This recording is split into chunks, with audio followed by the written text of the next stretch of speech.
My name is Todd Pfannestiel. You've spelled it before, so I won't go through that fun. I am currently the Provost and Senior Vice President for Academic Affairs at Utica University and have been for almost 5 years.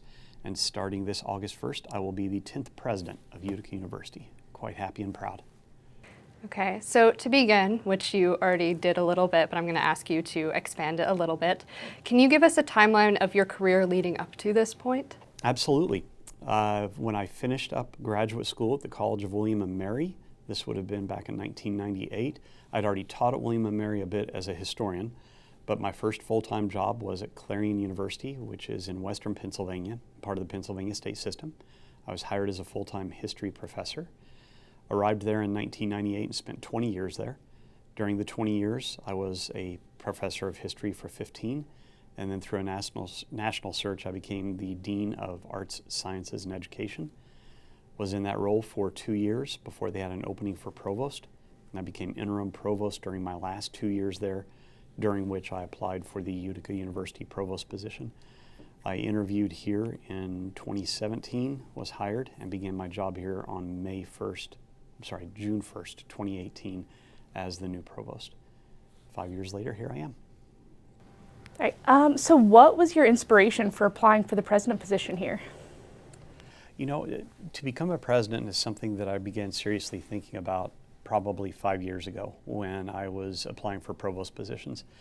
At that point, but not prior to it, I really understood that there was an opportunity for me to help lead an institution, and that I didn't realize I'd been training for that pretty much my entire career, but I hadn't come to that realization until I seriously thought about becoming a provost.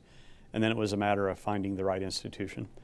I was very fortunate during my 5 years as provost. I've had Laura Casamento as my president, and she's been an amazing mentor, and I think helped me to further think about the opportunity of being a president somewhere. The question was still going to be where. And then finally, over this past year, both my wife and I began thinking seriously about, as we say, discerning what our future is, and thinking about, do I have the skill set, do I have the desire to take that next step? And if I did, what would be the institution that I think would be a best fit? And that's where you have to look at the university's mission, have to understand where they're going. Having been here 5 years, I had a pretty clear picture about Utica University, and I realized it would be the only position that I would want to be president at. So in some ways, I think it parallels President Casamento's career, and that I know she's mentioned multiple times this would have been the only university that she would have wanted to be a president at, and it worked out for her. And in some ways, I kind of fell along the same lines. But for anyone who thinks that you planned 20 years earlier that you're going to be a president someday, it was never seriously in my mind until these past 5 years. And then I began watching, learning, sort of understanding what the president goes through here at Utica University. And then in the past year, sitting down with my wife and deciding, do we both have, because it is a partnership, do we both have what it takes, including that desire to take this next step? And then through a national search, it was in the hands of other people to decide whether or not they saw in me what they wanted in their next president. So going back to that moment when you found out that you were going to become the 10th president of Utica University, which it goes to mention that President Casamento has been president during the transition from Utica College to Utica University. You will be the first to enter as Utica University and leave as Utica University. How did you feel? Like, what was your initial reaction or thoughts when you got the news? Yeah, well, I'll tell you a little anecdote that goes along with it, because it'll make you laugh. So, you know, as we all know, it was a confidential search, so it was basically a closed search. And all along the way, I felt more comfortable with the idea of becoming president. I felt I did very well in terms of my, what they call the semifinal interview, which we held over in Syracuse with a number of candidates.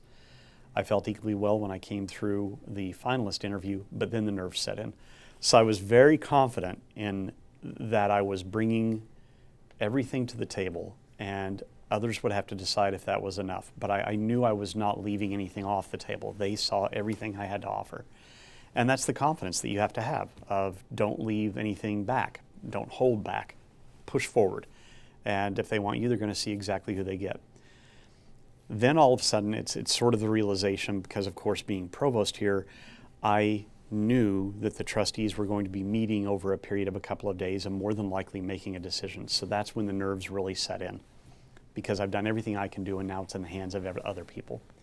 So It was nervous, and on the day that I learned, and now in retrospect I have a better idea on how this played out, I received a text message from the chair of the Board of Trustees asking me to meet him an hour later at McDonald's. Okay. So yes, true story. I found out at McDonald's. So I went out there, and again, you're like, is this good news meeting? Is this a bad news meeting? What's quite going on here? And when I got to the McDonald's, not only was the chair of the Board of Trustees there, but 3 other trustees among their leadership team were there. No one else was in the restaurant at the time. And I sat down there, and they explained how tough the decision was, how that all 3 candidates were eminently qualified to become president.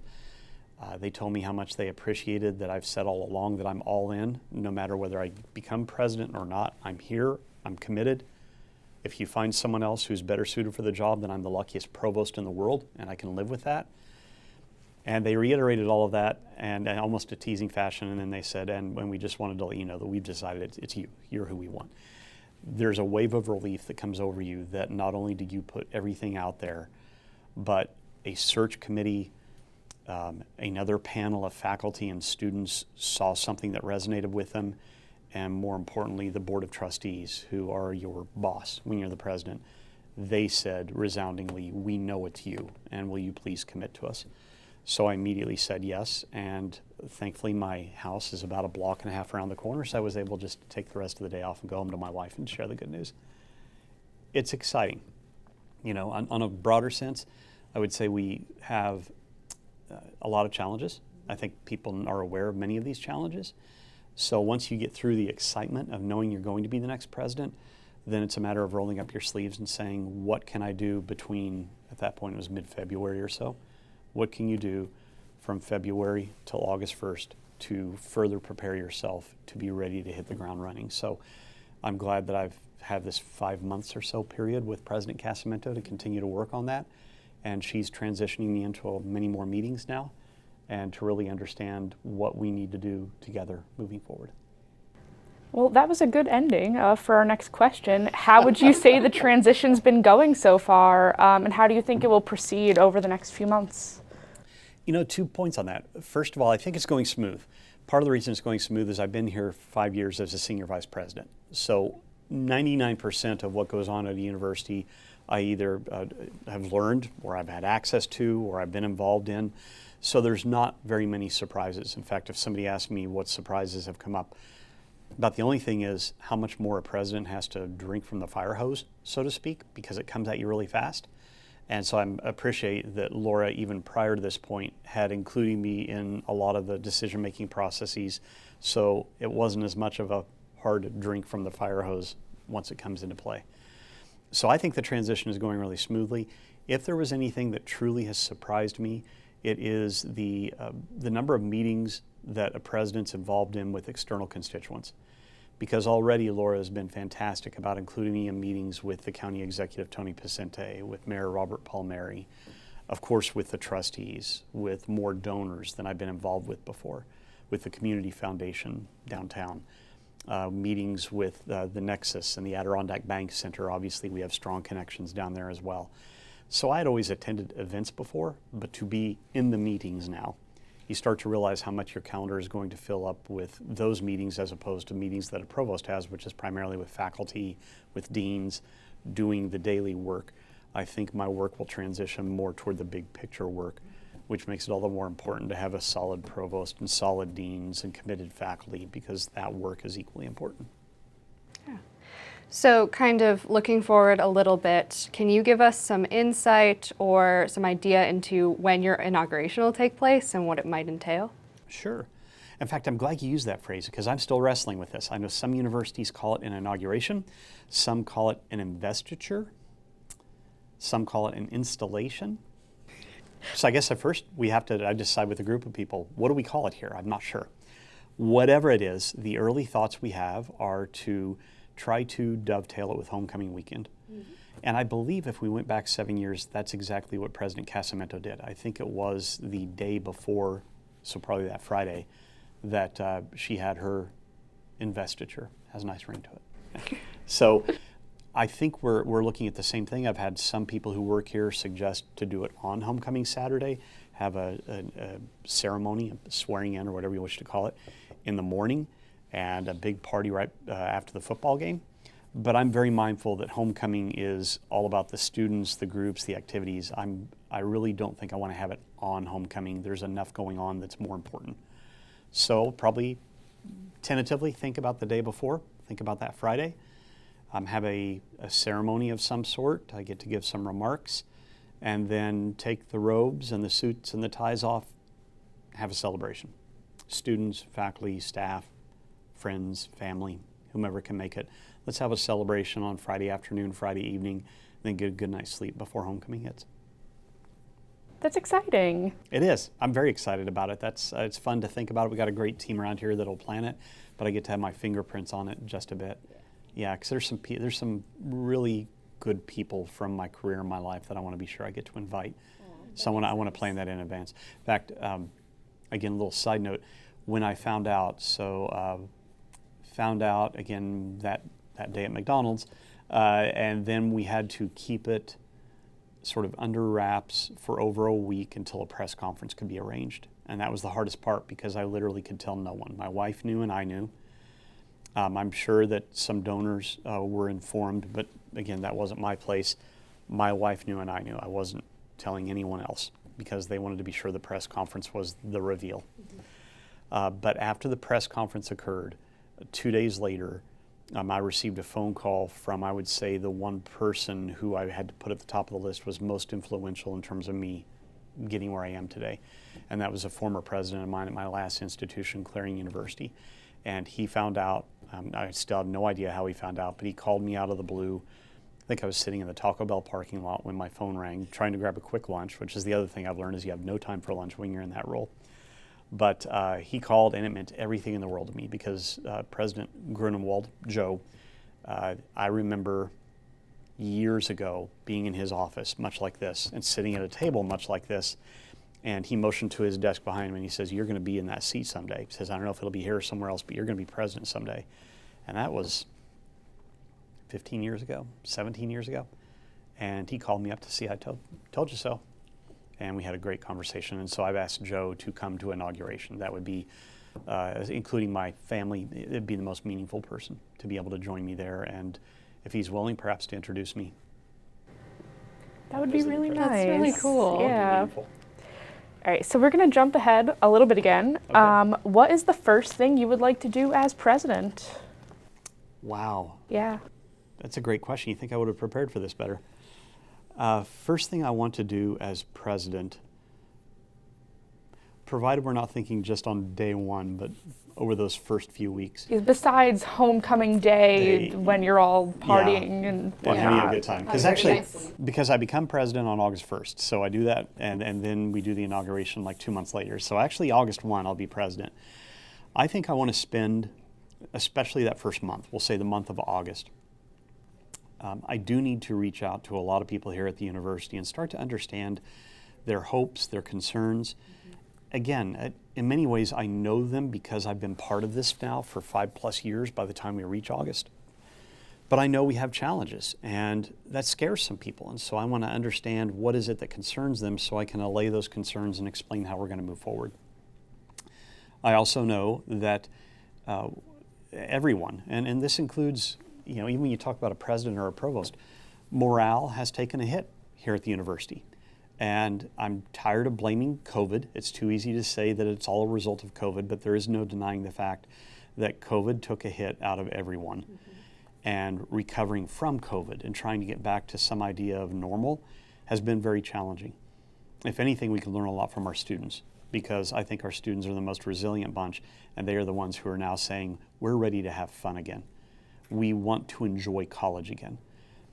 The challenge that we face is I know that my faculty, I know that administrators, staff, we're probably a click behind the students in finding that pathway back to enjoying our experience here again. And as a result, morale does take a hit.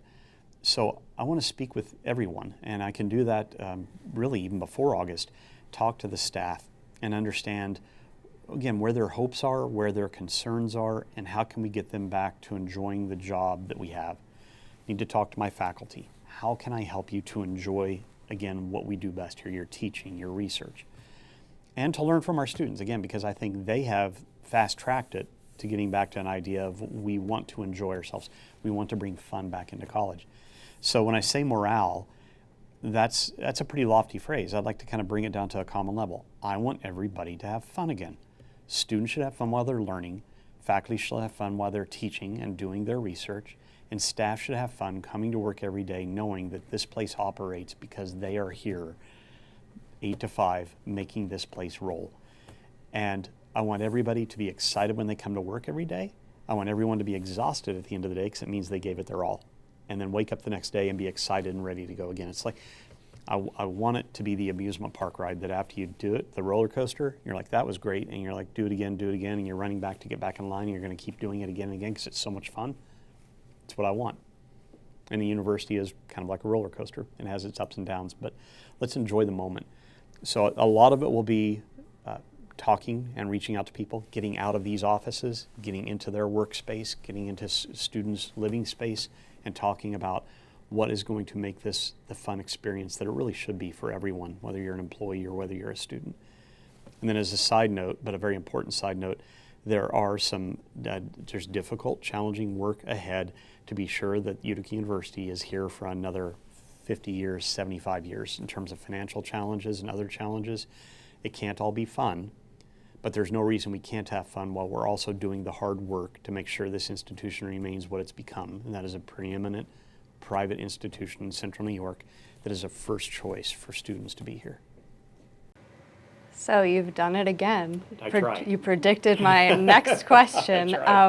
So taking in mind that going into the presidential role, as you said, the transition requires you to look at bigger picture. Mm-hmm. How do you envision Utica University in, say, 10 years rather than, say, 50? Sure. 10 years from now, I think we will find that the ground campus itself is stronger than ever. A lot of what we do, even with other sites where we have our Liverpool site, our Latham site where we have nursing programs, we have our St. Petersburg site. Obviously, we have online reach that reaches students around the world. Everything we do helps to reinforce the strength of this ground campus.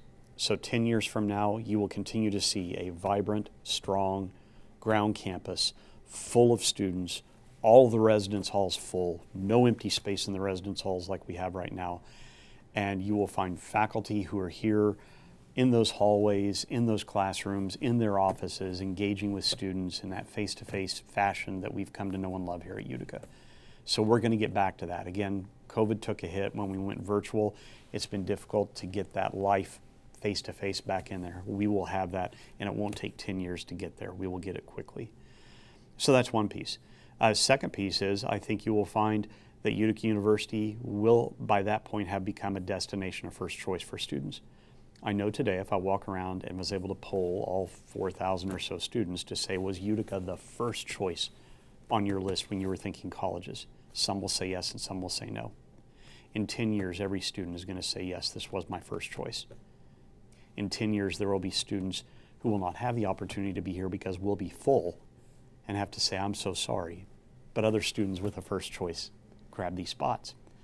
And that's not a bad thing to say, not that I want to turn anyone away from getting an education, but I want so many students wanting to be at Utica University that we face the unenviable task of saying we have no more room for you. We're at capacity. We're going to get there. But also at what I call the satellite pieces at the other campuses and online, they will continue to grow and be robust. And if anything, and I think I mentioned this to you before in an interview a while back, when you talk about the physical space of the ground campus, we only have so many residence halls, we only have so much ground in which we can cover. So we can't grow this campus, nor would we want to grow this campus to 10,000 students, 6,000 students. We can't. Where we can grow the university is online and at these other sites. So again, I would say in 10 years, you will find many more students experiencing Utica University, but that growth will be seen at the other areas while at the same time we maximize the capacity that we have to deliver quality education right here on the ground. It's going to be a balancing act, but we'll achieve both. And the best part about it is 10 years from now, and that would be a lengthy presidency, I'll be honest with you. National average for president now is actually a little over 5 years. That's national average. Laura's an old timer to be here 7. That's a lengthy one. She would laugh at it as well. The president preceding her, Todd Hutton, was 18, 19, 20 years. You don't see that anymore among college presidents or university presidents. So if I'm fortunate enough to be here for 10 years, then I'm blessed. And if I'm here for 10 years, or however long it is, and then I leave, the best possible piece would be if nobody remembered my name, because typically people remember your name at these levels because you messed up somewhere. So instead, if it's like, wow, this is a great place to be. Who was that masked man? What was his name? I can't even spell it. That's not a bad thing, because I'm not in this to be remembered 10 years from now as a great president. I'm in this for this institution to be remembered as a great institution 10 years from now. And if no one remembers my name, then I've done a good job. What changes do you plan on instituting, and what will you be continuing from President Casamento? Yeah, a lot of it will be, in terms of changes, I think it will be sort of behind the scene. In other words, there are operating pieces that most people are not aware of, and there's no reason for them to be aware of. For example, the president has a president's cabinet. That includes many of the VPs, the vice presidents, as well as other individuals. I believe, and I've already spoken this to a number of people on cabinet, that our cabinet has grown too large to be as functional or effective as it needs to be. So I'm looking, again, kind of behind the scenes, who should be at the table among the leadership team, not to be dismissive of the work that anyone does, but when you're talking about how a cabinet can actually function, you need to be thinking about, should we not shrink it for shrinking's sake, but make sure you have the right people in the right seats to be able to support the institution. So I think you'll see some changes, but again, most of them will not be seen because it's more behind the scenes. So there will be some structural changes, no doubt. Likewise, as you've already seen, and we've spoken, at least by email, about some of the personnel changes that are occurring here.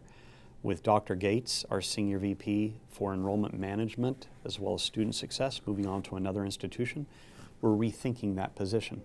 So the person through a national search whom we hire in there will not have the same portfolio that Dr. Gates has. It'll be a vice president focused entirely upon enrollment management and financial aid, which now means all those other pieces, we need to find the most appropriate homes for them to continue to succeed, whether that be the Center for Student Success, the Registrar's Office. So there'll be some structural changes that, again, students will not necessarily be aware of. I think from a student's perspective, you'd say, where's the Registrar's Office? Not, oh, who does the registrar report to? So the Registrar's Office will still be the Registrar's Office. However, by thinking about where we can better position it, students might find a more effective office. Students might find a more opportunity for student success to extend their support even further. So we'll be making changes such as this. Part of them come from the personnel change, but more than anything else, I would say the structural changes we're thinking about are what is right for the institution at this stage. And again, I don't mean to imply that President Casamento has not seen this. It's just during a presidential transition, you have the opportunity to make change immediately. So she's supportive. I've discussed this with her, and she's like, yeah, I think you should be thinking about these changes. And the changes are not because the personnel are changing. It's just the personnel changing presents opportunities for you to say, okay, while Dr. Gates is moving on to a fantastic position, let's not lose the opportunity to look at everything in that office and ask, do we have every piece firing on all cylinders in the right place? Everybody does the best they can, but is the opportunity for them to grow even more as professionals here at the university. So we're looking at everything, and it'll be hopefully a university that I think can function at an even higher level than we currently function at in terms of our offices and our support of students. That'd be the biggest change I think you'd see. Otherwise, I don't plan on intentionally making a lot of changes. I think they happen organically. I think President Casamento has been an amazing president at the exact right time for her and the institution to succeed over the past 7 years. I'm going to face different challenges. And so as I address those challenges, it may look like a different presidency, but I'm not going into it with the idea that I need to be different from Laura Casamento. I will have different challenges and we'll have to come up with different answers, and the result is it may look different. I will move my Jeep over to her parking space. I imagine you're looking forward to that. I mean, we're right next to each other, but she has one that's a little bit closer to that library concourse door. I was when going it's to say, get raining or like snowing. 3 steps 3 closer. steps from the snowstorm, Hey, yeah. as opposed to New York dodging State around weather. her car. So I'll move my Jeep over there. As you should. Okay, so backtracking a little bit, you touched on this previously, but a lot of changes in conversations that happened this past semester and the one previous have led to some campus turmoil, to some strong feelings about changes, talks, that sort of thing. How do you plan on addressing this moving forward? I think we need to reestablish stronger communication lines with everyone. Now, I think what you're referring to refers very strongly to the relationship between faculty and administration, but I don't want to be dismissive of communication lines with students, communication lines with our staff as well. We can always be better at all of this. President Casamento and I discussed this a lot. We all agree that if we had all the time in the world, which we don't, perhaps we'd be a little bit more methodical in the communication lines. But it's important now, through this changeover, that I help to strengthen and reestablish those communication lines. What I will not do, and maybe this also comes back to your last question, I will not come into the office and undo the decisions that have been made over the past year. Pure and simple, I will not undo them. What we will do moving forward as we face difficult conversations about portfolio reviews in the future, union negotiations, working with our staff to be sure that they continue to feel respected as they should, continue to work with our students to be sure that they have a voice in shared governance and that college should not be something that happens to you. You should be something that shapes college and your experience. All of that boils down to stronger communication. And that's not just a matter of going out and talking. It's a matter of going out and listening. Something I learned really well from Laura, and I've always known this, but I've never had a chance to practice it as much, is the difference between hearing and listening. It's very easy for me to go out there and hear people, but to truly listen to people and help them to understand that you may not always get exactly what you want, but you will walk away from the conversation knowing that I have listened to you, I understand your perspective, and even if I have to make a difficult decision that you don't agree with 100%, you will know that you have been understood and that you've been listened to as part of the process. So I think we need to strengthen those communication lines. It will not be easy because I realize that there's still a lot of concern about the decisions that have been made over the past year and a half. I'm not going to spend the next year and a half undoing or battling those decisions again. They are done. I agree with them. Now it's about how we move forward from this. That's what I want to focus on. So our last 2 questions We're are kind more of transitioning a little bit. Okay. Sure. So our last 2 questions are more of letting the campus get to know you as a person, not just as a president. Sure.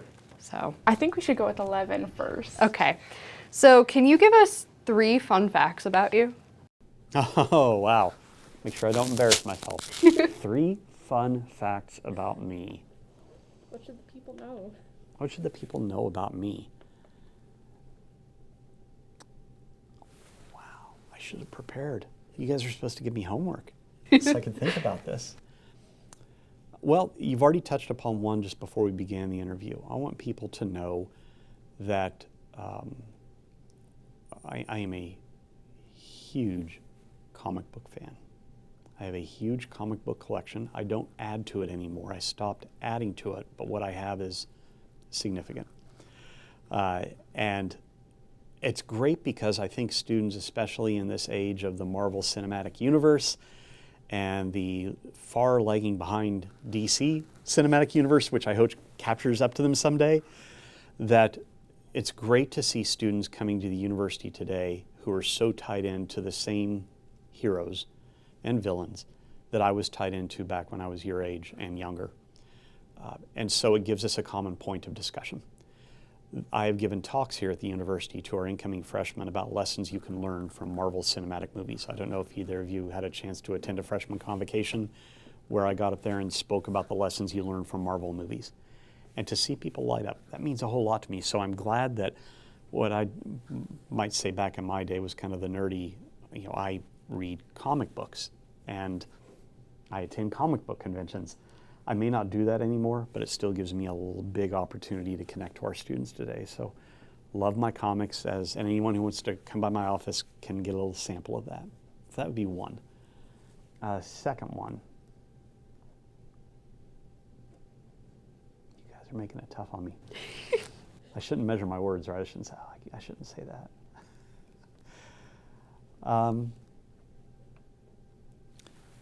I am without a single doubt, the biggest Beatles fan in Central New York.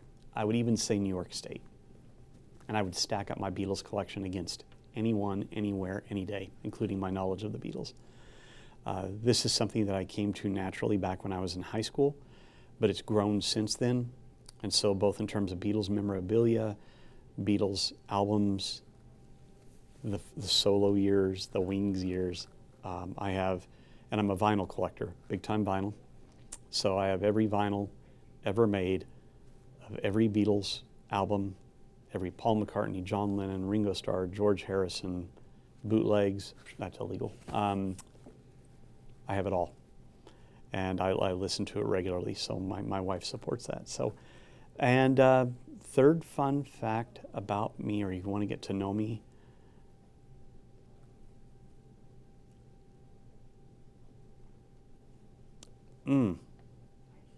okay, I'll put it out there. Why not? Enough people know about this. I'm a big pro wrestling fan. Really? I'm a huge pro wrestling fan. Yeah, I'm a huge pro wrestling fan.